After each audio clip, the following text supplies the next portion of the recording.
Amoroso Padre Celestial, estamos muy agradecidos contigo esta mañana por tu cuidado, tu protección durante la noche y por darnos nuevas energías para este día. Ayúdenos, Señor, a usar esas energías a favor tuyo y ayudar a otros para que también entiendan el amor que tú tienes por ellos. Abre nuestras mentes y ayúdanos a entender. Te lo pedimos en el nombre de Jesús. Amén.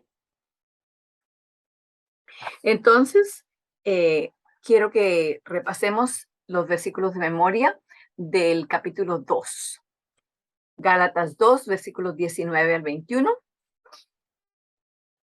Así que repitamos juntos, todos tienen sus micrófonos apagados. Así que por la ley he muerto a la ley a fin de vivir para Dios. ¿Cómo ocurre esto? El versículo 20 nos lo explica. Con Cristo estoy juntamente crucificado y vivo, no ya yo, mas vive Cristo en mí. Y lo que ahora lo vivo en la carne, lo vivo por la fe del Hijo de Dios, el cual me amó y se entregó a sí mismo por mí. El 21 entonces dice, no desecho la gracia de Dios, porque si la justificación fuese por la ley, entonces por demás murió Cristo. Quería enfatizar allí que como habíamos terminado de hablar la última vez, estábamos hablando en la página 90, estamos en el libro, página 90, la última sección, la obra de Cristo como mediador. De eso estábamos leyendo cuando terminamos la semana pasada. Y decía allí que la inclinación de la carne es contraria a Dios y no se sujeta a la ley, ni tampoco puede ser. Perdón, estoy donde no es. Ahí no era, perdónenme. Es en la página 88, se me pasó la página ya. En la página 88 dice, fue dada por las transgresiones. Estoy donde no es. Estaba en lo correcto antes. Perdónenme. No había pasado la marquita y me confundí yo misma. Sí, pero allí hablaba de en manos de un mediador y habíamos estado hablando del mediador en la sección antes de la que habíamos comenzado. Entonces dice que solamente tenemos un mediador que es Cristo Jesús. Y el versículo 21 de Gálatas 2 que acabamos de repasar, volvamos a decirlo, no desecho la gracia de Dios. Porque si la justificación fuese por la fe, entonces por demás murió Cristo. Precisamente eso cala con lo que hablábamos en cuanto al mediador. ¿En qué forma cala? Fíjense ustedes, si el mediador fuera otro, tampoco podríamos tener la justificación, porque todo lo que no viene por medio de la gracia de Dios que se reveló en la cruz, si tomamos a otra persona, a otro individuo o a otro ser creado, inclusive puede ser a un ángel, un serafín, un querubín, sabemos que hay otros seres creados. Si pensamos y confiamos y creemos en ellos como nuestro mediador, entonces en vano murió Cristo. Lo estamos desechando la gracia de Dios, poniendo a un lado lo que Cristo hizo si tomamos como mediador a otro que no sea Cristo.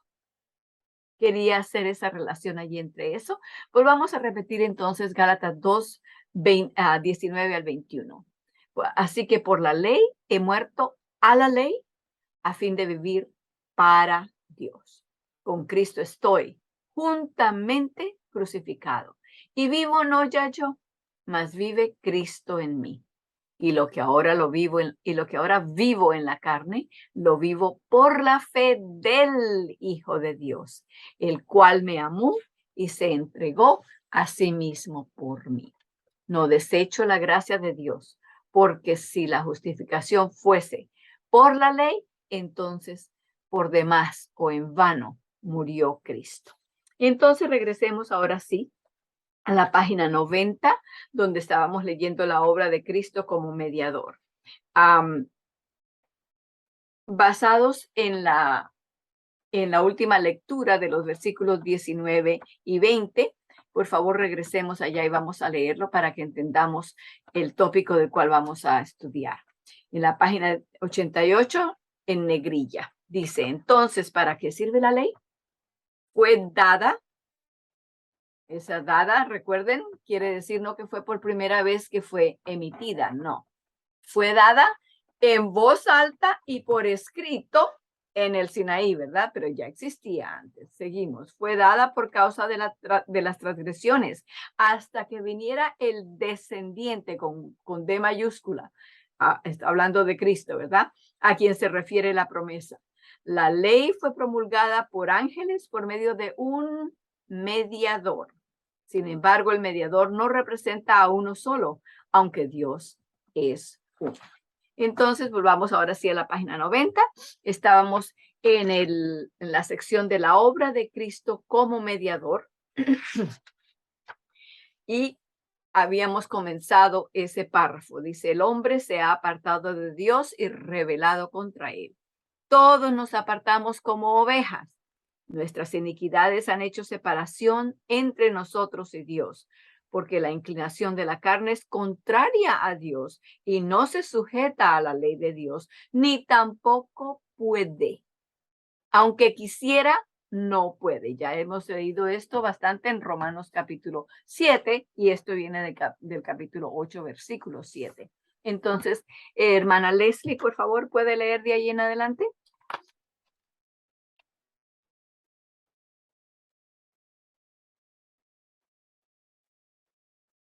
Leslie, no se te olvide abrir. Ahora sí. Hermana, perdón, no estaba aquí, estaba en el cuarto de mi hijo, pero perdón, ¿me repiten dónde estamos? Sí, en la 91, arriba, la primera línea. Cristo vino.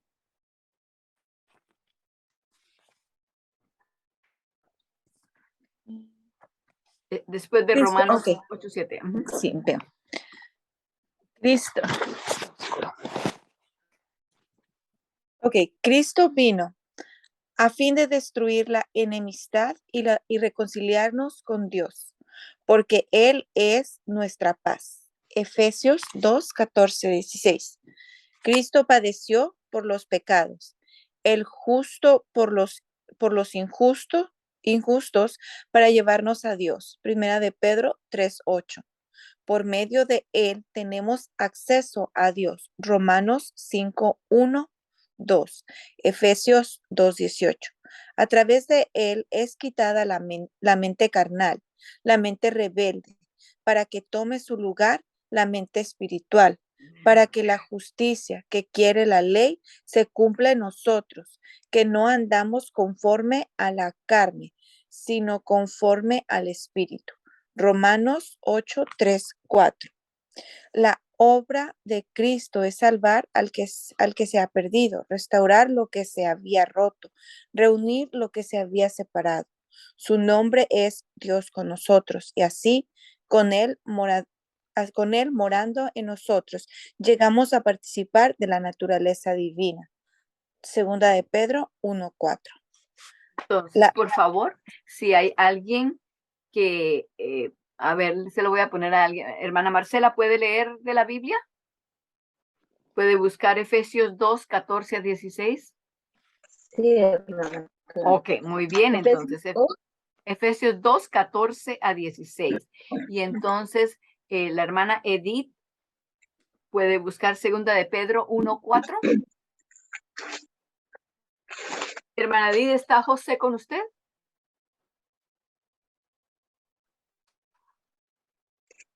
Está en el baño, ahorita viene. Ok, muy bien, muy bien. Ok, Entonces, leo Efesios 2, 14 a Efesios 16. 2, 14 a 16, por favor. Sí, hermana. Dice, Lea. porque Él es nuestra paz, que de ambos pueblos hizo uno, derribando la pared intermedia de la separación, aboliendo en su carne las enemistades, la ley de los mandamientos expresados en ordenanzas, para crear en sí mismo de los dos un solo y nuevo hombre, haciendo la paz. Y mediante la cruz reconciliar con Dios a ambos en un solo cuerpo, matando en ella las enemistades. allí habla de dos cosas a la vez. Él está haciendo, dice, reconciliación por medio de su carne, dice en el 16, y por medio de la cruz, y reconciliar por la cruz con Dios, reconciliar por la cruz con Dios a ambos en un mismo cuerpo, matando en ella las enemistades. Allí se refiere a dos enemistades, la enemistad entre Dios y el hombre, que era una enemistad de parte del hombre hacia Dios, no de Dios hacia el hombre. Creíamos y por eso siempre huimos y le tenemos miedo a Dios y miedo al juicio, porque sabemos, entendemos que hay suficiente razón para que Él estuviera muy enojado con nosotros, airado al punto de querer deshacerse de nosotros. Es justificado si se siente así, pero no es esa la forma en que Él se siente. Esa es la forma en que el enemigo quiere que nosotros pensemos en cuanto a Dios. Oye, hiciste mal, así que le está buscando. Sí, te mira, te está observando, ¿para qué? Para acabarte, para decir, te agarré haciendo lo que no debías hacer. Pero esa no es la forma en que las relaciones entre nosotros y Dios. Dios ha estado buscándonos igual que hizo con Adán y Eva desde el principio. Ellos pecaron, ellos sabían que habían pecado, por eso se cubrieron con hojas, hicieron delantales de hojas y se fueron a esconder. No salieron, no vinieron a reunirse con Dios como hacían todos los días. Entonces, desde allá, desde el Edén, desde que Adán y Eva pecaron, Dios está haciendo lo mismo, buscándonos, siguiéndonos y persiguiéndonos, no para matarnos, no para acabarnos, sino para que entendamos su amor tan profundo. Entonces, para eso vino Cristo, porque por medio de los profetas y de los maestros del Antiguo Testamento, Dios había dado suficiente información o cartas, notas de amor por medio de cada uno de ellos. Con amor eterno te he amado, por tanto te alé con misericordia. Dices, te soporté en algunas versiones en español, pero no, o sea, nos ha tenido paciencia con misericordia y con sus bendiciones ha estado alándonos, amarrándonos con su misericordia. Todos esos mensajes que él envió fueron no atendidos. Más bien seguían pensando que si no hacían los sacrificios, si no llevaban las ofrendas, Dios los iba a mandar cautivos. No entendían. Así que entonces Cristo tuvo que venir. Dios tuvo que mandar a su hijo para que, como en otras palabras, diciendo, vaya usted y les hace saber, por favor, que no tenemos nada en contra de ellos y muéstreles en el Calvario. Por eso dice en Romanos 8:1, por lo tanto, no hay condenación para los que están en Cristo. ¿Y cuántos están en Cristo? La respuesta es corta. Todos, toda la raza humana está en Cristo. Cristo vino a hacernos entender que Dios no tiene nada en contra de nosotros. Entonces, esa reconciliación de la cual la hermana leyó ahí en Efesios capítulo 2, esa es una de las reconciliaciones. La otra es, son tres reconciliaciones verdaderamente ahora que caigo en cuenta. La otra es reconciliar la ley y la ley de los ritos. Porque los ritos estaban siempre ahí enfrente de ellos desde que Dios les dio los ritos, tanto en el Edén como después, mucho más todavía en el desierto, cuando les dio las instrucciones en cuanto al santuario y todas las ofrendas, etcétera, todos los servicios.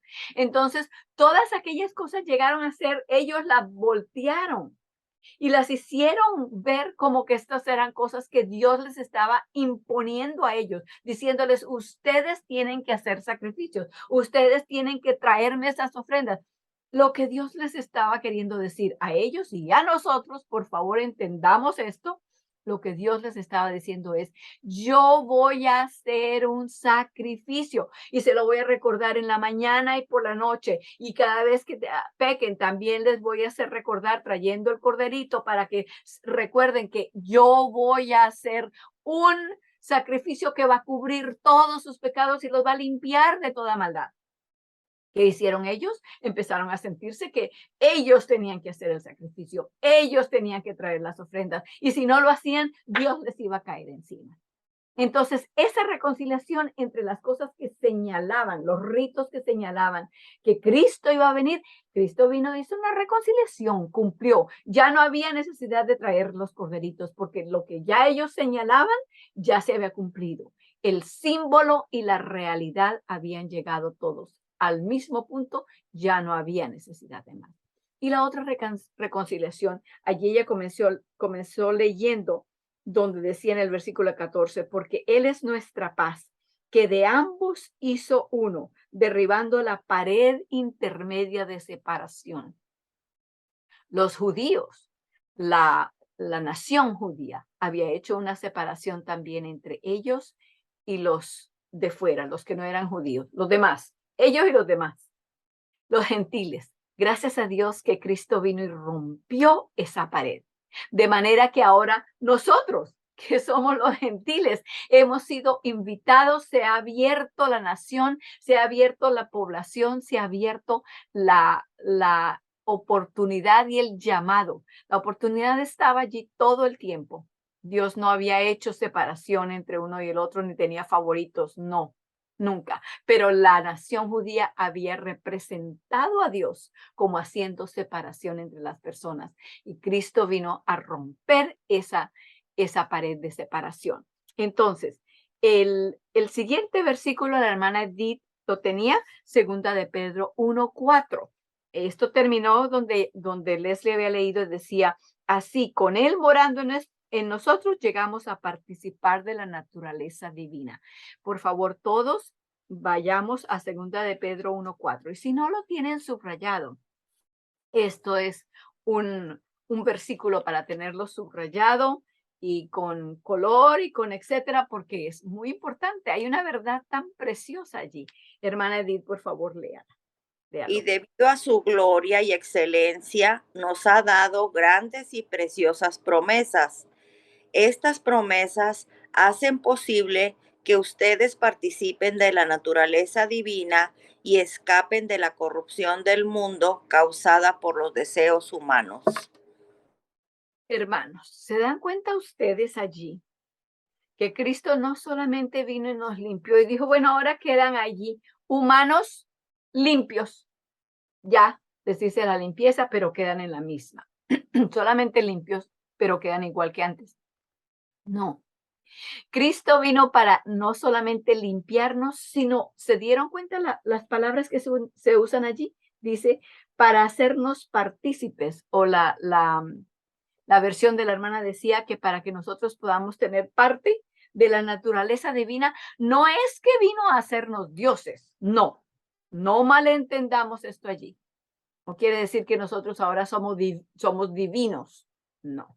Esa es la mentira que Satanás le dijo a Eva y nos ha dicho a todos, ¿verdad? Seréis como dioses. No somos dioses. Hay un solo Dios. Ese es el creador. Pero ¿qué nos da? Somos participantes. Tenemos parte de la naturaleza divina en nuestro carácter. Él vino no solamente a limpiarnos, sino a levantar a la raza humana para recrear en nosotros la imagen de Dios con la cual fuimos creados, pero esa imagen se había corrompido y habíamos llegado a ser a la imagen de Satanás. Y ahora Cristo viene y dice, no más van a hacer ustedes a parecerse al enemigo. No, van a tener el impreso de la imagen divina en su carácter, en su forma de ser, en su relación con Dios y en su relación con la raza humana, con los demás seres humanos. Entonces, todo eso viene a razón de ¿qué? ¿Qué es lo que estamos leyendo aquí? La obra de Cristo como mediador. Por eso Él es el único. Vamos a seguir recalcando esto. No hay ningún otro ser que pueda crear en nosotros, imprimir en nosotros la imagen divina. No lo hay, porque Él es el único que es Dios y humano. No existe ningún otro ser, ni ángeles, ni arcángeles, ni serafines, ni querubines, ni ningún ser humano, por seguro, no importa cuán bueno hayan sido, ninguno de ellos. La semana pasada, cuando hicimos ese comentario, después me vino a la mente, Daniel es uno, y creo que el único de los caracteres que se presentan en la Biblia, en el Antiguo Testamento, al que no se le ve, no hay nada escrito donde diga de algo que él hizo mal hecho, una decisión que no fue tomada bien o algo así, o rebeldía. No existe. Sin embargo, Daniel no puede ser nuestro mediador, porque Daniel necesitaba un Salvador. Y si estudiamos el libro de Daniel, las profecías que Dios mandó por medio de él, vemos en todas ellas que allí se presenta a Miguel el arcángel, Miguel el director, el capitán de las huestes celestiales, el que es igual a Dios. Eso es lo que quiere decir Miguel, uno igual a Dios. Entonces, Miguel se presenta en el libro de Daniel como el príncipe de tu pueblo. Daniel no era el príncipe de su pueblo. Daniel no puede ser el príncipe de nadie, porque Daniel necesitaba un salvador tanto como lo necesitamos cualquier otro. Entonces, siguiendo otra vez, estamos ahora en la página 91 del libro y vamos al segundo párrafo que comienza la obra de Cristo. José, ¿puedes leer, por favor? Claro. La obra de Cristo como mediador no está limitada a tiempo o a extensión. Ser mediador significa más que ser intercesor. Cristo era mediador, aún antes de que entrara el pecado en el mundo, y seguiría siendo mediador después de que desaparezca el pecado en el universo y no exista más la necesidad de expiación. Todas las cosas subsisten en Él. Él es la misma imagen del Padre. Él es la vida, solo en Él y al revés de Él fluye la vida. Perdón, pero es al través. Y a través de Él fluye la vida de Dios a toda creación.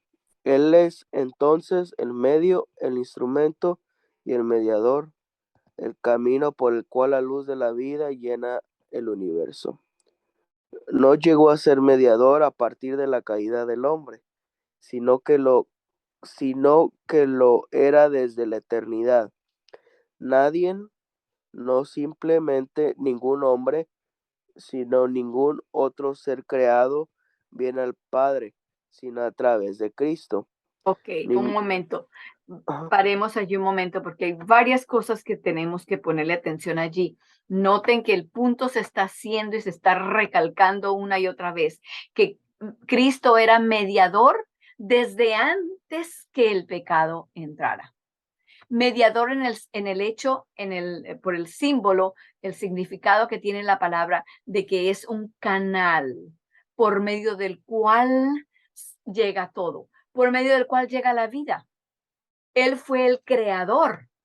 Eso se lee y lo hemos leído varias veces ya en Colosenses 1, también en Hebreos capítulo 1. Cristo fue el medio por el cual se hizo la creación, se crearon los mundos. No solamente los creó, sino que los sostienen. Los mundos subsisten o siguen existiendo porque la vida que viene a través de Cristo sigue llegando a nosotros. La vida no viene y se queda y ya está allí, no. Tiene que seguir fluyendo. En el momento en que Cristo pare el fluir de esa vida, deja de existir la vida. Entonces, Cristo es el medio, el canal por medio del cual llega la vida a todos. Y eso fue desde antes del pecado.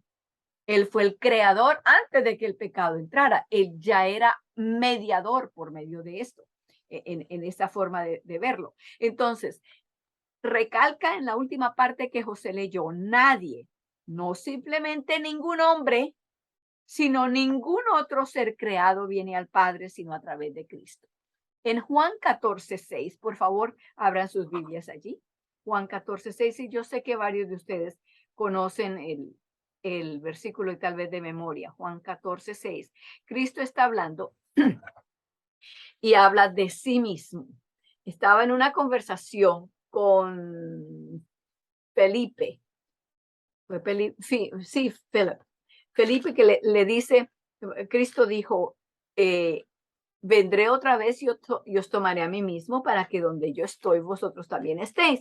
Y entonces Felipe le pregunta, Señor, no sabemos dónde vas. Y entonces, ¿cómo sabremos el camino? Si no nos dice ni para dónde vas, ¿cómo vamos a saber cómo llegar allá? En otras palabras. Y entonces Cristo le contesta en el versículo 6 con palabras que conocemos bastante bien. A ver, Benita, ¿lo tiene para que lo lea? Juan 14:6. Sí, hermano. No era Felipe, era Tomás el que le estaba hablando. Ujú. Ok, léalo, hermana, por favor. 6. Jesús le dijo, yo soy el camino, la verdad y la vida. Nadie viene al Padre sino por mí. Muchas gracias. Y la versión que la hermana acaba de leer allá me encanta. Y ese es el punto que está haciendo allí en el párrafo que estamos leyendo en el libro. Porque en algunas versiones dice, y especialmente en el inglés, dice, ningún hombre viene al Padre sino por mí. No es solamente los hombres, no es solamente los seres humanos que vivimos aquí en este planeta, los que tenemos que tener a Cristo. No, nadie, ningún otro ser creado. Eso incluye entonces a los ángeles, a los serafines, querubines y qué sabremos de cuántos otras millonadas de seres que Dios ha creado. Nadie viene al Padre sino por medio de Cristo. Así que Cristo es el medio por el cual llega la vida y el medio por el cual tenemos acceso al Padre. Jesús es el mediador en esa forma, por ese significado de la palabra mediador. Cristo es el único y el único que califica para ser esa clase de mediador. Pero entonces hay otra clase de mediador a pesar de eso. Y dice, después de eso, donde iba José, sigue leyendo de allí, por favor. Pero me perdí un poco. Se perdió, donde dice, ningún Sí. ángel puede permanecer en la Ok. presencia. Ujú. Ningún ángel puede permanecer en la presencia divina excepto por medio de Cristo. Ningún nuevo poder fue desarrollado, ninguna nueva maquinaria, por así decir, fue necesario poner a funcionar a causa de la entrada del pecado en el mundo. Solamente continuó operando el poder que había creado todas las cosas Amén. por la misericordia de Dios para obrar en la restauración de aquello que se había perdido. Todas las cosas fueron creadas por Cristo y por consiguiente por él tenemos redención por su sangre. Colosenses 1, 14 al 17. El poder que llena y sostiene el universo es el mismo poder que nos salva. Hermano, pare ahí un momentito. ¿Se dieron cuenta de la belleza de esa última oración que leyó? Vamos a repetirla. Por favor, ustedes tienen su libro allí enfrente, repítanla junto conmigo. El poder que llena y sostiene el universo es el mismo poder que nos salva. Y si nos detenemos solamente un segundo a pensar cómo creó Dios la tierra, cómo creó todo lo que nosotros vemos a nuestro alrededor, los mundos, las estrellas, los árboles, los ríos, los mares, los animales, las aves, todo aquello, ¿cómo lo creó? Sea la luz. ¿Y qué pasó? Fue la luz. Y ese mismo poder que tuvo su palabra para crear sin tener ingredientes, sin hacer nada más, sino simplemente decir, y la palabra de él llevaba en sí mismo la existencia de lo que estaba hablando, ese mismo poder tiene su palabra para salvarnos. Como dice allí, el mismo poder que llena y sostiene el universo es el mismo poder que nos salva. si nos detenemos a reflexionar diariamente, a nutrir nuestra mente con la palabra de Dios, encontraremos que el poder de Dios es tan entendido en nuestra mente, lo creemos a tal punto que entonces no estaremos llenos de dudas, ni de miedos, ni de ansiedad, porque sabemos que ese mismo poder que llamó al mundo a existencia solamente con su palabra, es el que nos salva no solamente del pecado, sino nos salva de toda maldad, de todo problema, de toda situación. Es el único poder en el cual podemos depender. Siga, José, por favor. A aquel que es poderoso para hacer infinitamente más que todo cuando pedimos o entendemos por el poder que opera en nosotros. A Él sea la gloria en la iglesia, por Cristo Jesús, por todas edades, por los siglos de los siglos. Amén. Amén. Amén. Ese es, dice que es aquel que es poderoso para hacer mucho más de lo que nosotros podemos pensar o pedir. Y se han dado cuenta, hermanos, que cuando nos arrollamos a orar, cuando inclinamos nuestros rostros para orar, lo primero que tenemos es una lista. Ay, Señor, y bendice a fulano, bendice al otro, y ayúdame con esto, y ayúdame con lo otro, no se te olvide aquí, y mañana tengo esto, y mañana, y tenemos aquella lista, ¿verdad? Pero más que lo que podamos pensar, imaginarnos, desear o pedir, más que eso, Él puede hacer. ¿Creemos esto de todo corazón? Cuando lo creemos, cuando lo creamos, no vamos a vivir una vida de ansiedad y una vida de preocupación, sino como Cristo vamos a poder dormir en medio de la tormenta. Vamos ahora entonces a leer juntos los versículos 21 y 22 que están en la parte inferior de la página 91. Por favor, todos juntos. Luego, ¿es la ley contraria a las promesas de Dios? De ninguna manera. Y noten que allí tiene signos de exclamación, ¿verdad?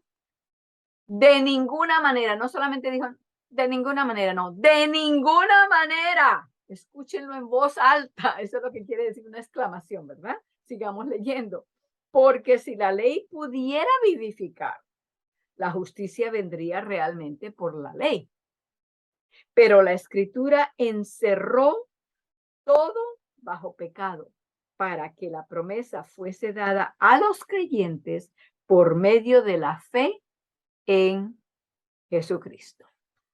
Ya creo y le pido al Señor que nos ayude de manera que ya cuando leamos versículos como ese, podamos entender más allá de lo que las palabras mismas están diciendo, a lo que quiere decir en Cristo Jesús.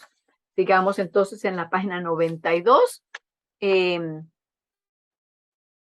¿a quién le pedimos? Ana, por favor, ¿puedes leer? Comienza a leer en la página 92 arriba, en el primer párrafo. Buenos días. Bueno. ¿Es la ley contraria a las promesas de Dios? En ninguna manera. Más aún si lo fuera, no estaría en las manos de un mediador. Cristo, porque todas las promesas son en Él. Segunda de Corintios 1:20. Encontramos la ley y la promesa combinadas en Cristo. Ok, pare allí, hermana. ¿Encontramos qué cosas? La ley Y la promesa. Y las promesas combinadas, ¿dónde? En Cristo. En Cristo. Así que hago la pregunta, porque esto es un tópico en el cual millones de cristianos están confundidos. Porque podríamos entonces, aquí viene la pregunta, entonces, ¿podemos deshacernos de la ley? No, ya lo sabemos, pero aquí está precisamente la razón, porque la ley y las promesas están combinadas en Cristo. Si nos deshacemos de una, entonces, ¿qué? Nos estamos deshaciendo de Cristo. Tanto las promesas como la ley están combinadas en Cristo. Bueno, lo entendemos mucho mejor porque ya hemos estudiado también más a fondo el hecho de que Cristo es el fin de la ley, o sea, el propósito. El objetivo de la ley es mostrarnos que ese es el carácter de Cristo. La ley es la forma en que se vive en un mundo, en un universo, de acuerdo con el carácter de Cristo. Eso es lo que es la ley. Entonces, vamos a 2 de Corintios 1:20. Aquí viene otro versículo que si no lo tienen subrayado, pueden ahora hacerlo entendiéndolo. 2 de Corintios 1:20. A ver, hermana Benita, ¿puede leerlo? 2 de Corintios 1:20.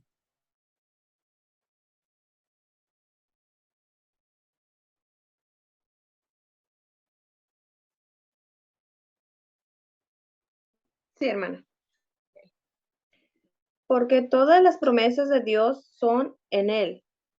Sí, y en Él. Amén. Por medio de nosotros para la gloria de Dios.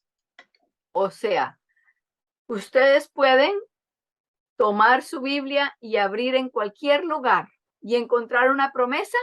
¿Y en quién se cumplen todas esas promesas? En Cristo. Por eso dice, todas las promesas en Él son sí, ok, aprobado, dado. Se ha bendecido la persona con esa promesa porque es en Cristo. En Cristo todas las promesas tienen su aprobación y el amén. Siempre que estamos de acuerdo con alguien, con algo que se dice, decimos amén, ¿verdad? Eso es lo que Cristo es. Cristo es el amén de todas las promesas. Todo lo que Dios ha prometido en Cristo tienen un amén. Estoy de acuerdo. Eso es lo que haremos. Tienen el sello de aprobación. Cristo es el gran sello de aprobación de todas las promesas que encontramos en la palabra de Dios. En Cristo, nuevamente, porque todas las promesas de Dios son en Él, en Cristo, sí. Y en Cristo, amén. Por nosotros, a gloria de Dios. Entonces, estábamos leyendo en la página 92. Siga, hermana, donde iba. Ana. Ay, Podemos saber que no estaba. lo había subrayado, dije, ¿dónde estoy? Podemos saber que no estaba ni está en contra de las promesas de Dios.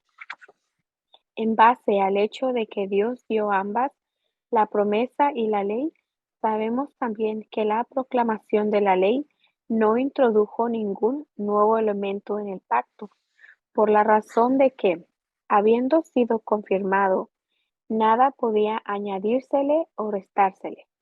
Sin embargo, la ley no es inútil. De otra manera, Dios no la hubiera dado. No le es indiferente a Dios el hecho de que la guardamos o no, pues Dios la ha ordenado. De cualquier manera, no es contraria a la promesa y no añade ningún nuevo elemento. ¿Por qué? Simplemente porque la ley está incluida en la promesa. Amén. La promesa del Espíritu incluye: pondré mis leyes en la mente de ellos, las escribiré sobre su corazón. Hebreos 8:10. Y esto es lo que Dios indicó que había sido hecho con Abraham, el cual recibió la circuncisión para señal. Léase Romanos 4:11, 2:25-29, Filipenses 3:3. Aunque el versículo que viene de Hebreos 8:10 está completamente todo citado allí, vamos en la Biblia, porque si no lo tienen subrayado, hermanos, es hora de subrayarlo. Si es que ustedes subrayan en la Biblia, no les estoy obligando a nada. Hebreos 8:10. Hermana Benita, otra vez usted es la lectora de la Biblia hoy, según parece. Hebreos 8:10. Y hermana Marcela, por favor, busque Romanos 4:11. Ok, hermana Benita, lea Hebreos 8:10.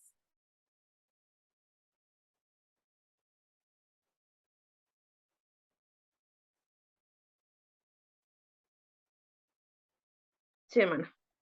Okay. Por lo cual, este es el pacto que haré con la casa de Israel. Después de aquellos días, dice el Señor, Pondré mis leyes en la mente de ellos y sobre su corazón las escribiré. Y seré a ellos por Dios y ellos me serán a mí por pueblo. Qué cosa tan preciosa. Qué promesa tan preciosa. ¿Y cuál es la promesa? La promesa es que va a poner su ley en nosotros. Así que la promesa y la ley son una. Es más, las promesas de Dios incluyen los 10 mandamientos. ¿Por qué? Porque los 10 mandamientos Él no nos los dio para que nosotros los hiciéramos. Si nosotros los pudiéramos obedecer por nosotros mismos, entonces, ¿qué? ¿Cómo completarían ustedes esa oración?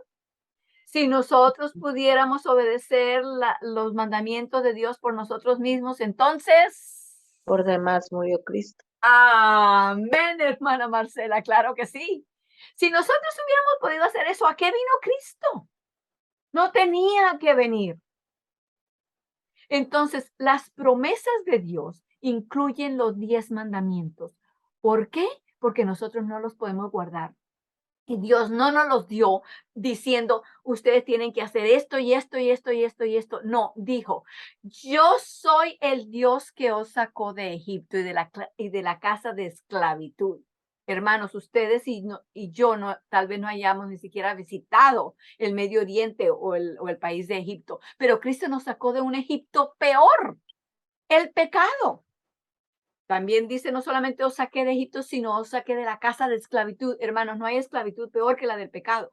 Porque para ser esclavos del pecado no necesitamos estar en cierto lugar, como estaban los esclavos. Los esclavos tenían que estar dentro de la plantación, de la hacienda donde vivía su dueño.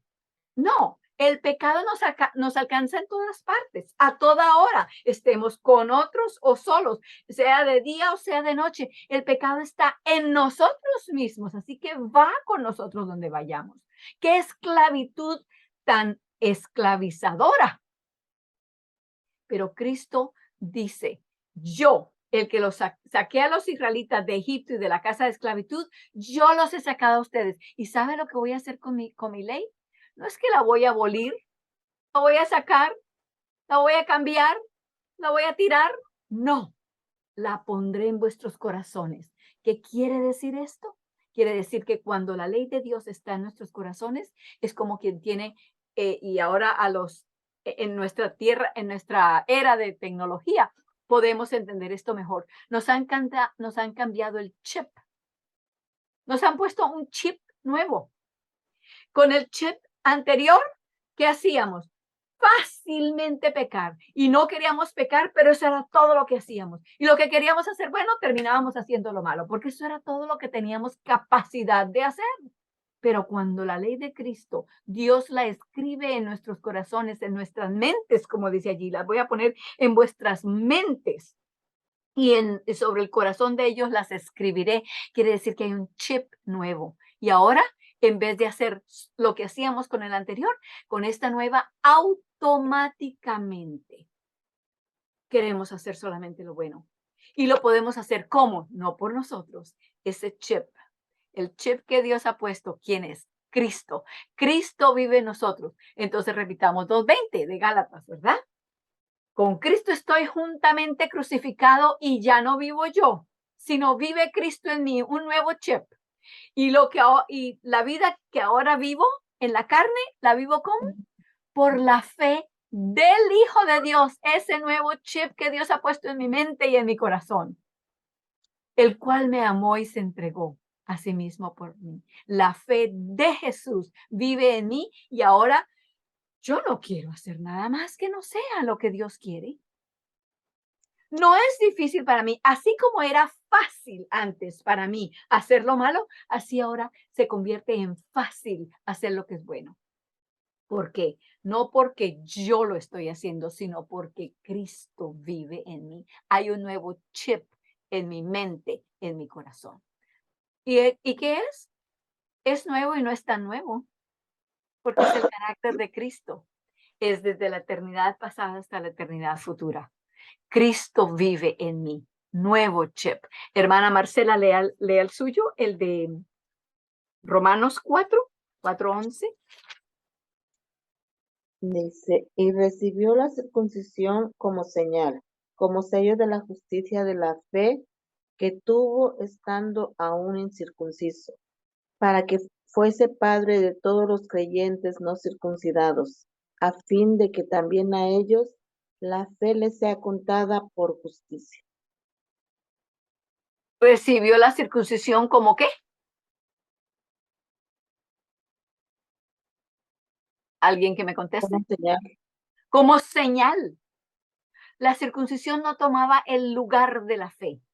No, la circuncisión era señal de la fe que había, de la fe que había tenido. Recordemos nuevamente, la fe se expresa en Génesis 15, versículo 6. La circuncisión no viene sino 80 y pico de años después. Ya Isaac había nacido y tenía 13 años de edad.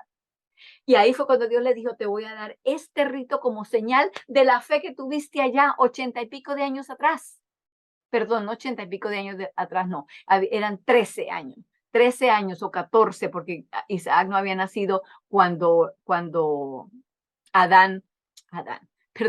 Abraham creyó a Dios y Dios se lo contó por justicia. ¿Recuerda cuando lo sacó a que mirar el cielo y le dijo, cuenta las estrellas? Ese es el número de los descendientes que vas a tener. Y no tenía ni un hijo, ni siquiera Sara estaba embarazada.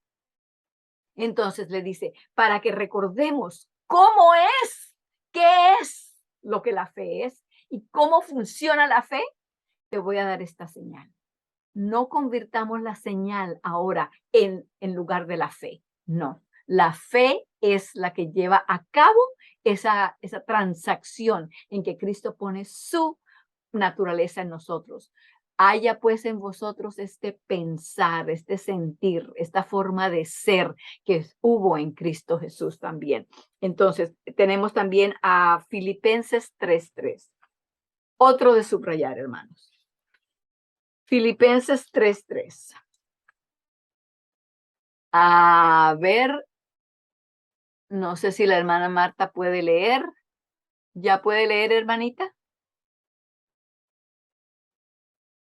Y posiblemente no puede ni abrir el micrófono. Leslie, ¿tú sabes si tu tía puede leer ya?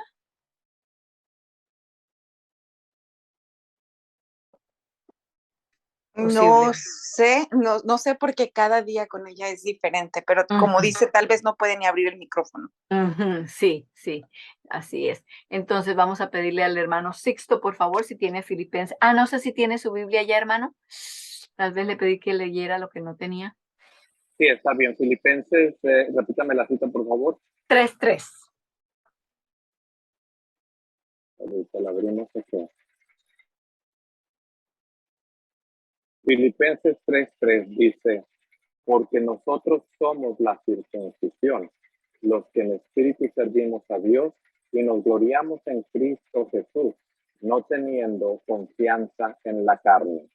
Hermanos, ¿entienden eso ahora? Yo espero y le pido al Espíritu Santo que así sea. Amén. ¡Qué belleza lo que se afirma allí en ese versículo!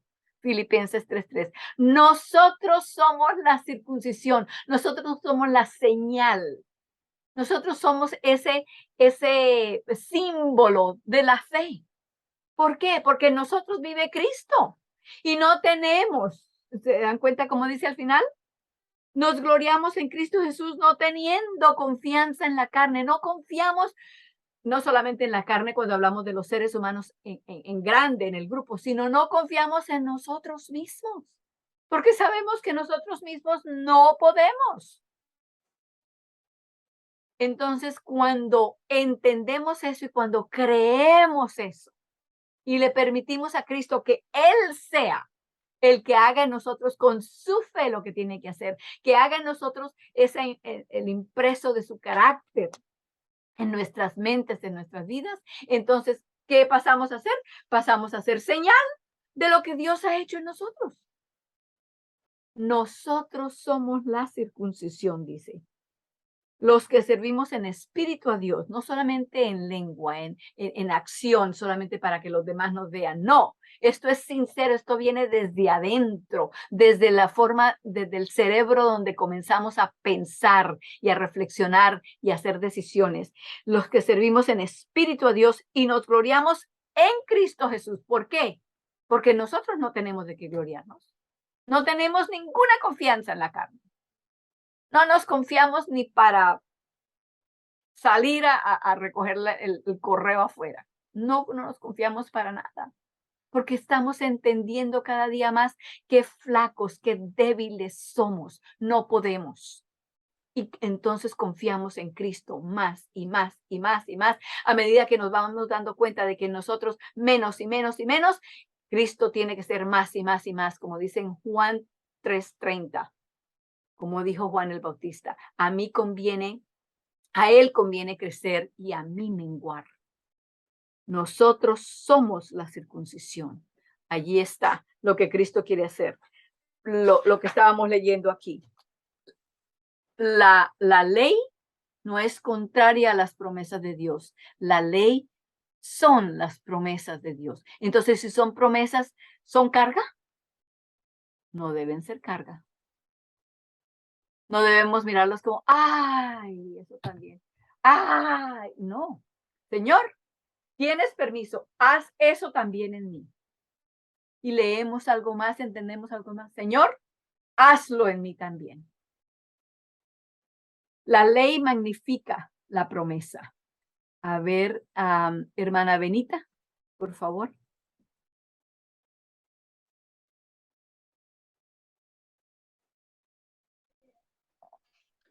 La ley, como hemos visto, no es contraria a la promesa, porque está inmersa en la promesa. Ok, ¿qué quiere decir? Pensemos en las palabras que estamos leyendo. Dice que está inmersa en la promesa. ¿Qué quiere decir inmerso? Está completamente sumergida.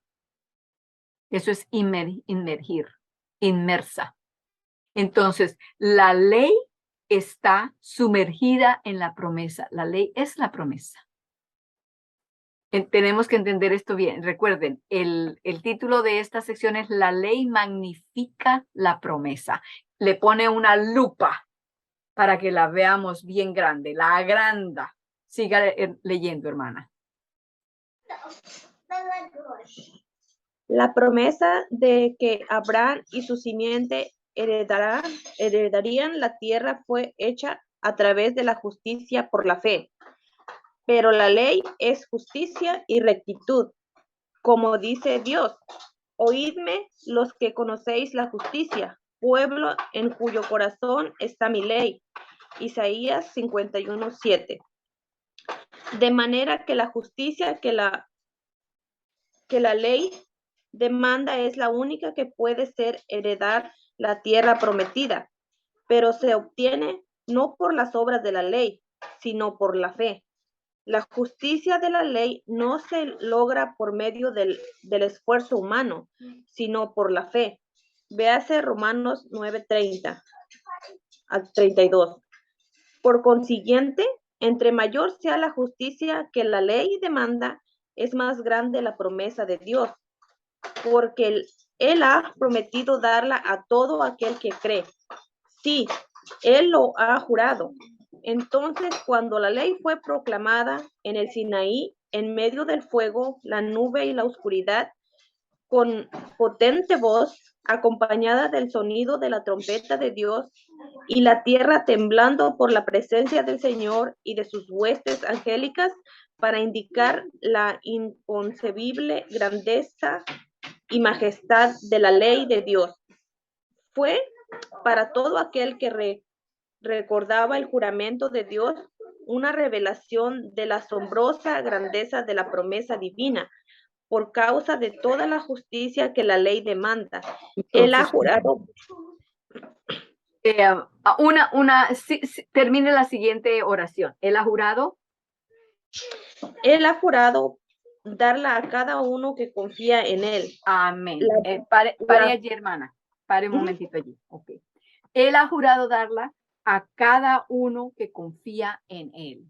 No es que tenemos que llenar aplicación y hacer esto y hacer lo otro. No, solamente el que confíe en él, el que diga, Señor, sí, yo creo que tú lo puedes hacer en mí, hazlo. Eso es todo. No hagamos esto como una obra tan grande, algo que tenemos que entregar y sacrificarlo todo para poder. No, el sacrificio lo hizo Cristo para hacerlo tan fácil para nosotros como pudiera ser posible. Así que cuando creemos en Él, cuando confiamos en Él, esa transacción ocurre enseguida. Y seguimos confiando y la transacción sigue ocurriendo. Seguimos confiando y seguimos confiando y seguimos confiando, le seguimos dando autorización, le seguimos dando permiso y él lo sigue haciendo y se convierte entonces en, como dijimos, ese cambio de chip automáticamente llega a ser entonces en nosotros. Ya no conocemos otra manera de ser que esa. Nuestros hábitos se han cambiado. ¿Cómo se forma un hábito? Un hábito se forma cuando uno repite y repite y repite una acción. En nuestro cerebro, entonces hay comunicaciones electrónicas, magnéticas electrónicas, magnetic electric. Entonces, cuando hago algo, ocurre una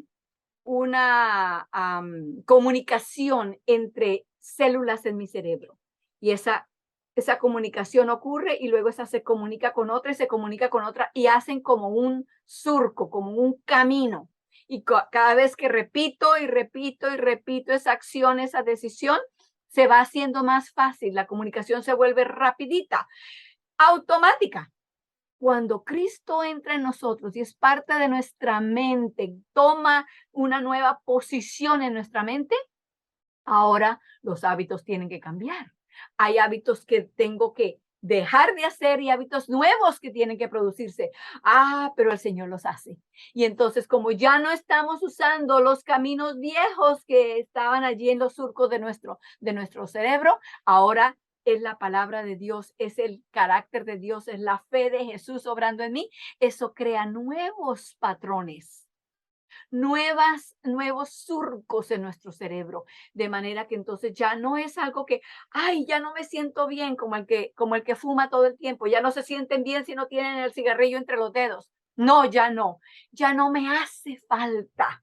¿Por qué? Porque estoy ocupado en nuevas cosas. Hay nuevos surcos que ahora llenan mi cerebro. Eso es lo que Dios está buscando. Hermano Sixto, por favor, puede terminar de leer ese párrafo que termina en la página 93.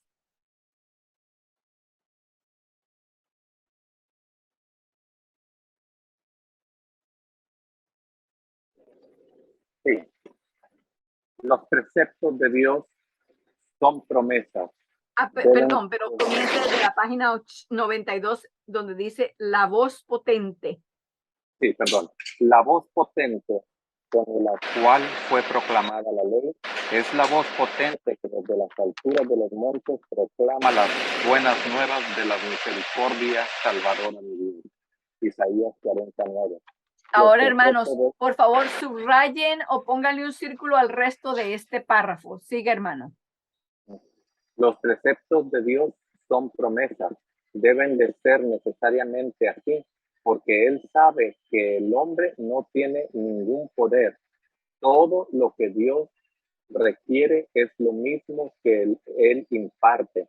Cuando Él dice no harás, podemos estar seguros de que si confiamos en Él, Él nos preservará de pecar contra lo que nos ha advertido.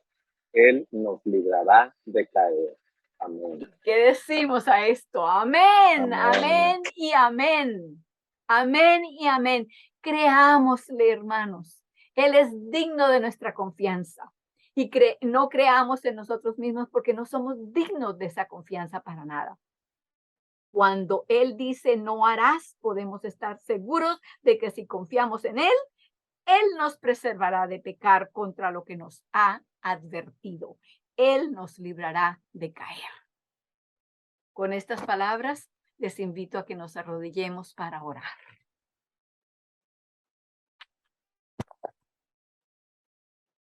Padre misericordioso, bueno, fiel, perdonador, paciente.